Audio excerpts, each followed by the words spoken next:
Today, Axel Rudakubana has been sentenced for his cowardly and vicious attack on the young girls who'd gathered at Heart Space on the 29th of July 2024 to have some fun in their school holidays.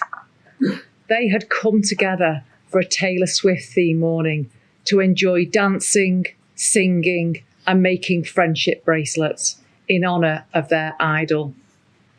Those girls, who ranged in age from 6 to 13, were the polar opposite of the calculating teenager who carried out the harrowing and atrocious premeditated attack.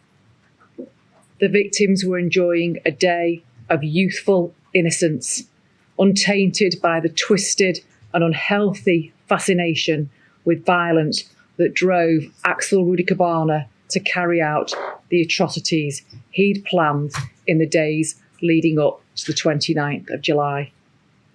His terrifying attack resulted in the deaths of Bibi, Elsie and Alice. According to prosecution counsel today, 2 of those children suffered particularly horrific injuries which can only be described as sadistic in nature. He also attempted to kill 8 other children as they escaped, and 2 adults, and traumatised the remaining children who had managed to escape physically unharmed. Since his arrest, he has shown no remorse for his actions. When his home was searched following his arrest, a number of weapons were recovered, including the biological toxin ricin, which the defendant had produced in his bedroom.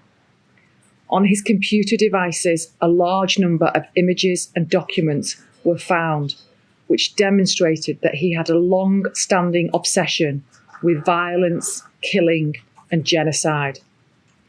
Amongst those documents was a version of the Al-Qaeda training manual, which provides instruction on how to commit acts of terror, including with a knife and with poisons such as ricin. Having researched the atrocities committed by others, the evidence that suggests that he set out to emulate them on the 29th of July last year. There is no evidence that he ascribed to any particular political or religious ideology. He wasn't fighting for a cause.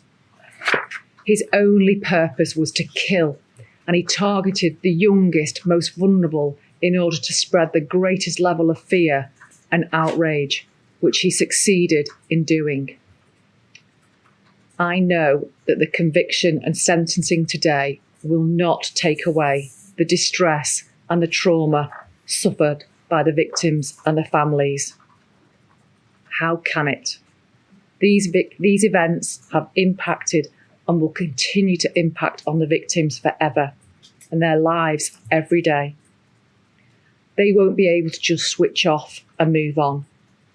But I do hope that knowing he is now convicted for the most horrendous of crimes and he's in prison will bring some small comfort to those families.